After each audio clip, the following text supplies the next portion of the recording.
So is the government turning its back on whistleblowers? Federal laws are supposed to protect them from retaliation when they blow the whistle on serious problems. Now, many of these problems impact our safety. Vicki Nguyen has been investigating this issue for months. And Vicki, you have the new data. What's happening to these whistleblowers? Well, not a whole lot, Raj and Jess. The federal whistleblower protection program is full of reports from workers across the nation who say they have been fired for raising red flags about public health and safety.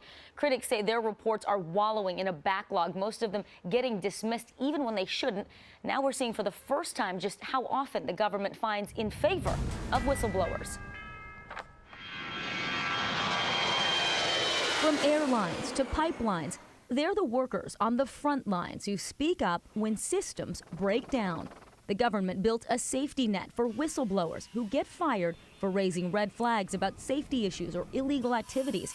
It's called the Whistleblower Protection Program, and it's run by OSHA. Whistleblowers don't have a fighting chance when they seek justice at this agency. Tom Devine has fought for whistleblowers for more than 3 decades. He's testified before Congress and helped pass national whistleblower laws. Now he helps defend employees against retaliation. The OSHA program has been so counterproductive that I view it as a Trojan horse. It's an agency we warn whistleblowers about. I was told by my supervisor, oh, just conduct an interview and dismiss it.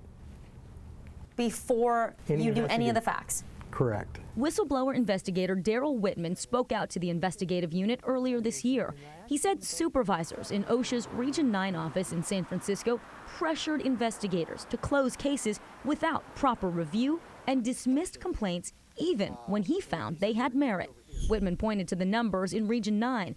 OSHA found cases had merit less than 3% of the time. Is it an acceptable number to you? No, absolutely not. Now we've learned it's not just Region 9. The investigative unit crunched the numbers for all 10 OSHA regions across the nation. We found from 2004 to 2014, the agency awarded merit to cases less than 2% of the time.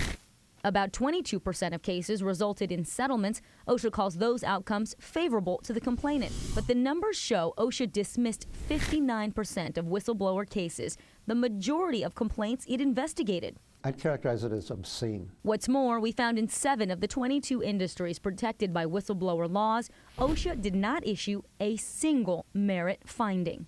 Our investigation also found whistleblowers have to wait a long time for answers.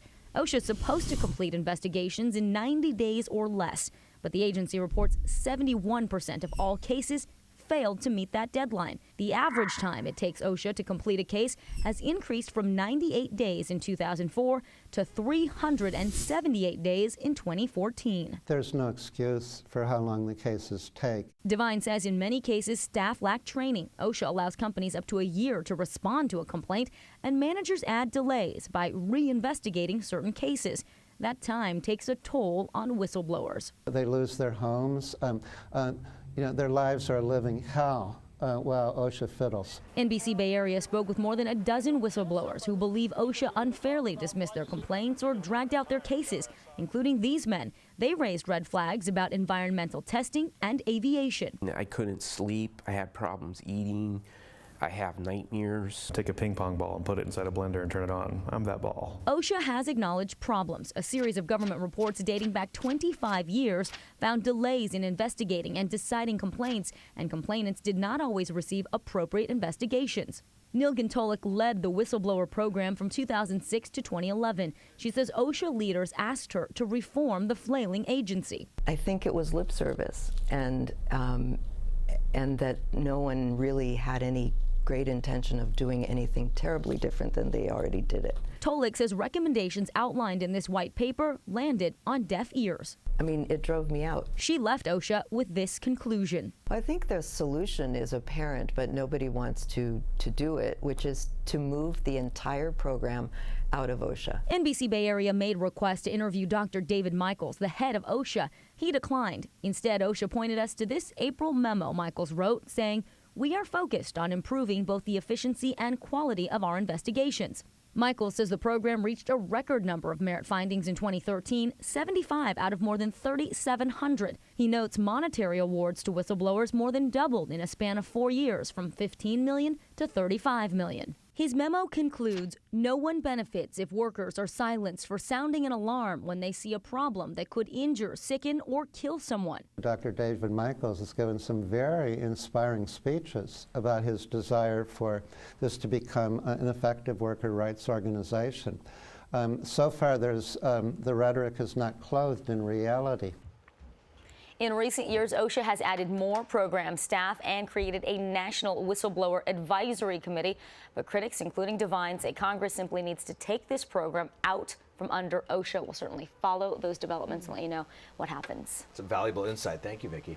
Now, if you have a tip for Vicki or anyone in the investigative unit, give us a call at 888-996-TIPS, or you can always send Vicki an email to the unit at NBCBayArea.com.